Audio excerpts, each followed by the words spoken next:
my lunchtime pals. How is everybody doing? It wasn't until I spoke that I just now remembered, yes, I have a very raspy voice. I have like a bit of a cold going on. And so because I haven't really been talking to anybody today, it's just been me. I like opened my mouth to talk and I was like, oh, that's my voice today. So that's the voice you get today. Hi, my name is Lindsay and I am with Perfectly Pastry. Who is Perfectly Pastry? We are a local bakery in Waterloo, Illinois. How is everybody doing? If you are watching me live, use a heart. Let me know you're watching me live. If you're watching me on replay, use hashtag replay. Let me know you caught me on replay. And if this is the first time you've ever caught me live, drop me a 1. Let me know. Thank you for watching me. How are you doing? So today I decided I'm going to play with the like little banners that go across the bottom. I like set up a couple of them. So hopefully I remember to click on them and I'm not all awkward while I do it. We'll see. I mean, if I'm awkward, oh well, I won't rewatch the video. Who cares, right? I mean, that's how it works. So I wanted to remind everybody that our holiday menu is out and our dates are starting to book up fast.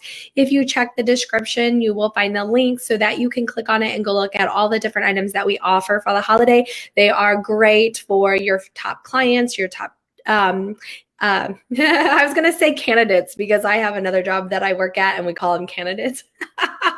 I've said it before. I work for a healthcare travel agency. And so anytime somebody's like applying for a new job, we call them a candidate until they get the offer and then they become the traveler. So I was like top client, top candidate. And I'm like, oh, I mean, I guess if you call them candidates, you call them candidates. That's up to you. But yes, check the description, get that link to the holiday menu. Like I said, those dates are starting to book up fast. There are some delivery options and things like that if you're interested. I know that it's getting cold for you guys. It was cold. It was cold this last weekend. As a matter of fact, our like cold front finally went away. So it's like 80 degrees or something outside today, but like it has been cold. And when I say it has been cold, like my family, we start getting really cold when the temperature drops like at 70. We're like, we need some hoodies and jeans. It was in the 60s on the last couple of days, especially like at night and stuff. And we were all freezing, like straight up freezing. We are going to be going up north for Thanksgiving to visit some friends. And we realized that we're not prepared to go up north. It just dawned on me this past weekend that I'm going to freeze my butt off. Like, I'm pretty sure my eldest doesn't have a winter coat. I'm going to have to like go out and get her a winter coat. I have enough hand-me-downs for the younger two. It's just the oldest. Like I've never had a 14-year-old before, so I don't have a 14-year-old coat. I was like, oh my. And then I was like, oh, like I better get them some gloves, hats, and scarves. Like I don't even know if our stores carry them. It's a good question. So I may have to order off his Amazon. I have no idea. I haven't even gone to look yet, but I was like, oh, I better check in on that because in case you didn't know, because I said that my bakery is in Illinois, and you're going, what? You're talking about Florida, warm weather, girl? You're not even making sense. That is because my mom and my sister live in Illinois. My sister lives in Palmyra. My mom lives in Waterloo. We started our bakery a couple of years ago, and we have found our forever home. We absolutely love Waterloo, but I actually live in Florida. Like I moved to Florida and then was like, hey mom, let's open a bakery together. You know, we kind of did a little bit backwards, but whatever. We don't ever do anything the way we're supposed to do things. If we did things the way we were supposed to do things, then we would not be very good business owners. Like that's something I've learned. Like you just get a whim and you go with it and you hope it works. That's how business works. Like no joke. Anyway, so I know that you guys are getting cold because we had cold weather. And so chicken pot pie is one of my mom's favorite recipes that she came up with. It's really, really yummy. And I know you're thinking like, what does chicken pot pie have to do with a bakery? It's all about the crust. We give you the recipes so that you can make the crust for your chicken pot pie along with the amazing inside that goes into your chicken pot pie. We did share the link down there. You're more than welcome to have it and make it for your family. If you actually go onto our website, we have the recipe there as well. And it has tutorial videos on how to make the crust so that you can make them at home. Really, really amazing. If you want to know, like, what am I going to do with my extra turkey? Turn it into a turkey pot pie. Like, seriously, great recipe. So make sure that you grab that. Speaking of Thanksgiving, so the one thing I'm obviously having a hard time with is like turning one off and turning one on, but it's whatever. Speaking of Thanksgiving, first of all, it's right around the corner. Last week I talked about like what it was like to like merge my husband and I's traditions because my husband's from Chicago and I'm not from Chicago. And this week I thought I would tell you guys a little bit about some of the activities and things like that. My chair is like clanking. Sorry about that. obviously, I'm like, I don't know what to do about it. It's clanking. Anyway, so because we don't live by family, I've started a tradition with my kiddos where like we do activities and stuff like that for the holidays since we don't have family. And today I'm going to share with you some of those fun activities that we do. But I want to talk about Giving Tuesday. So Giving Tuesday is always the Tuesday after Thanksgiving.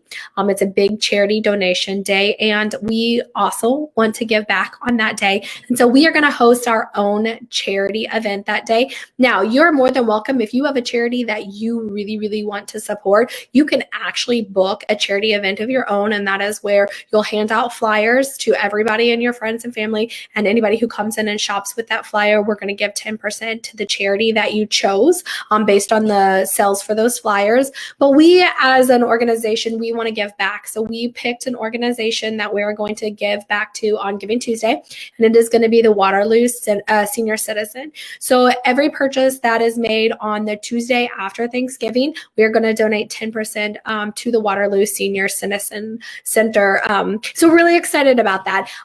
We've done some things in some of our local communities when it comes to Thanksgiving and the senior centers and things like that in the past. Like my mom or my sister and her girls and my dad and them, they've done it in Perryville. They've helped do like the Thanksgiving dinner. We've helped host side-by-side rides for different charities and things like that. And so it's a really big part of who we are. And so we're really excited that we have an opportunity to be giving back on Giving Tuesday. So we want to invite all of you guys to come by Tuesday. We're open from 7:30 until 2, 10% of all sales we are going to give back to the Waterloo Senior Center.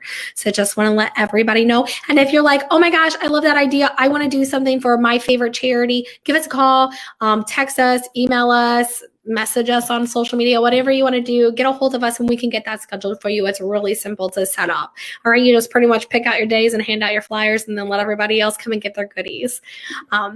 So with that, I thought I would, like I said, I would tell you guys about some of the Thanksgiving activities that we do. We actually kind of like use them for some of the other activities. I like adjusted them for the holidays, but here are some of the ones that we have done and actually really enjoy a lot for Thanksgiving. Of course, I put it on my phone because where else am I going to put it to read? The first one is Teepee topple. I know this one's so weird. You take a toilet paper roll and you cut it in half and I use pencils, but you need to make sure like they're fresh pencils because they need to have the rubber side down so that they can stand up. But you can use straws or anything like that. And so you just put them in the ring and you fan them out so that it stays open. Now it's very delicate. If you bump it, it's going to fall because the whole point is that you're pulling out. In the case that we used for pencils, we had Thanksgiving pencils. You pull out the pencil and then the person who causes it to topple loses. I was looking for something that my youngest at the time, so she was probably our first Thanksgiving, she wasn't even 2 yet. So we were trying to come up with games that she could participate in and some that my older kids might think is fun. And so we liked that one. It was actually a lot harder than we expected. It topples extremely easy. But that's an easy one. Like my kids can set it up. I don't have to always get involved in it. And I'm not gonna lie, like that's kind of my favorite thing. If I'm cooking, I don't want to be like trying to do games and stuff at the same time. So I wanted them to be able to do some things by themselves. So that's one of them. The next two, like I literally do this for every single holiday. My kids love it. But I just change it based on the holidays. So the first one is Thanksgiving charades. And so I like write down as many words as I can think of that have to do with Thanksgiving. And they are not always easy. It might be like cranberry sauce and you got to get us to say cranberry sauce or the great pumpkin or Charlie Brown. Like I get some really tough ones out there. Okay. We're really competitive in my family. I've said that before. And so like when it comes to games, there is no cutting our kids slack. You either sink or swim in these games, guys, like sink or swim. I mean, we have tons of board games. Don't get me wrong. We play a lot of games. These are just ones that we play for like special events. Anyway, so Thanksgiving, charades. I do some really, really hard ones. You got to get the name out. Obviously, sometimes there has to be somebody who like reads the word to the kiddo and gives them an idea. They can't participate then. So a lot of times mom gets designated to do that. But my other two, they can read now. So they can handle that part on their own. It's just the younger one that needs a little bit of help. The other one is Thanksgiving Pictionary. I have a whiteboard that I use for all of my lives to help me stay on track, whatever. That's why I'm always looking off to the side. And so we use that. We like wipe it clean. I get a bunch of markers and I just let the kids, like we set a timer and the kids draw on their charade. So like, honestly, I I just reuse the words from Charades to Pictionary and make it a whole new game. And my kids love it. And I do it for Thanksgiving, Christmas. We've done it for Easter. Like I just sometimes in the summertime when we're hanging out, we'll do Disney themed because my husband and my family and I are Disney nerds. So we'll do like Disney themed, and my nieces, they all enjoy doing that. So Teepee Topple, Thanksgiving Charades, Thanksgiving Pictionary. Like I said, those two definitely can be used elsewhere. Pie Face, not Pie Face as in the board game. Like we have Pie Face. We have Pie Face Showdown, which is like where you compete against each other and then one of you get hit. But sometimes we like to just have a lot of fun. And so we will make our own pies. And I'm not actually using pie. I'm using, I don't know the difference between Cool Whip and whipped cream. My husband's always yelling at me. I now know Cool Whip comes in the tub. Whipped cream comes in the little spritzy can. Whatever. So I take either or. My husband, he prefers whipped cream. I don't really care. And I put them in a pie tin. So I like go get those like little tinfoil pie tins, and I like put something in the bottom, and I put an edible food in the bottom of them because I don't want my kids to choke on anything. So a lot of times I like break up pretzels, I'm not gonna lie, which actually kind of gets soggy if you don't get to them fast enough, but whatever. And I fill it up, and then we put it down in front of everybody. Everybody has to put their hands behind their back, and then they have to stick their face in it and find the piece that is hidden in the pie. And whoever finds it first wins a prize. A lot of times I'll have prizes, like it might be last year for Christmas, like I bought a bunch of coloring books and like stickers and like tattoo things and like little build-its and paints and things like that. So like a lot of times I'll do that, but I don't always. Like sometimes it's like, here's a piece of candy or here's a sticker, or my kids really love just to pat themselves on the back and be like, I beat you. I'm sorry. Like I said, we're super competitive. So my kids are by nature super competitive too. We like the pie face one. It gets really, really messy. So we don't do it as often, but my kids like it, and my kids cheat. They'll be like, I'll help you, Mom. And then they're like trying to fill the bottom of the pie tin to figure out where the pretzel is. And my eldest won the first year, and that's how she did it. She cheated. Cheater, pumpkin eater.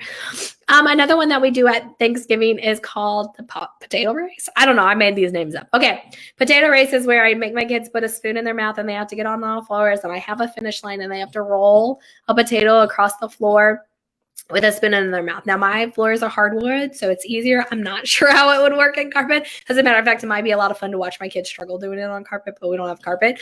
And then, sorry, seriously, my throat. And they can win a prize or whatever. Oh my goodness. Like, I don't know if I'm going to be able to finish my line. My throat got really, really dry. And then next one, I have no idea what it's called. I just call it butt shake. I took a Kleenex box and I took out all the Kleenexes. And then I took a box cutter and I cut slits in the side of the Kleenex box, and I put a piece of ribbon through it. And then I put items in it. I mean, I put random items. Sometimes it's acorns. Sometimes it's like little toys, and I just got to shake the toys out. We played it once at Christmas with my aunt, and we put bells in it. And so you had to like bump your butt and shake out the bells. It's a lot of fun. The kids get a kick out of it. And it's just hilarious to watch somebody like bouncing around, shaking, trying to empty the Kleenex box of whatever you put in it. So I don't know. I called it butt shake. You call it whatever you want. I don't care. And the last one my kids loved was turkey tag. I took clothespins, and everybody decorated a clothespin, and you turned it into a turkey. And then you got 2 additional clothespins that weren't decorated like turkeys. And you clipped them on your clothes. And we went outside and we all chased each other around. And you had to pull the clothespin off. It was a lot of fun. It was a really long game. I would say set a time limit on like how long you want to run around, because it gets real tiring real quick for us adults. But we had a lot of fun. That's one of my kids' favorite, because like we like put googly eyes on them, and we had like feathers, and we just like really decorated them and we painted them. That was like the morning activity, and then we played turkey tag later. So that's what we did. My kids absolutely love those kind of activities. And that's how we help our kids build memories, since we're not able to really go and see family during the holidays. So that's kind of something that we have worked in as a tradition for us. So I wanted to share those with you guys. There's a lot more that you can do like at Christmas time, which, I mean, if you ever look up like on Pinterest, like minute to win it games and stuff like that, that's where I got the ideas. And then I just like themed them to the holiday. So that's what I would suggest. All right, you guys, I want to let you know that we are closed on Thanksgiving Day. We are not going to be open on Thanksgiving, but we are going to be open Tuesday, Wednesday, closed Thursday. We'll be open Friday, Saturday, and actually on Sunday that week because we are part of the Christmas walk. So if you're in Waterloo, I'm not going to make it.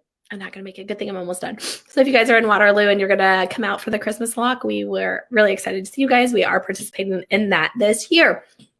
All right, you guys, if you watched my video and you saw that I extremely struggled to talk through my video, I'm very sorry about that. But I want to invite you to like and follow us on Facebook. If Facebook is not your jam, I totally get it. We are on all other social media. All the other social media, oh yeah, I have a button for this. All other social media, we are at Perfectly Pastry. Facebook is the only one that we are at Perfectly Pastry Bakery. All right, you guys, I'm going to hop off of here. I'm going to now rest my throat because obviously I'm not going to be able to talk for the rest of the day now after this. I'm going to drink my water, and then I will see you guys again back here next week. All right, you have a wonderful rest of the week.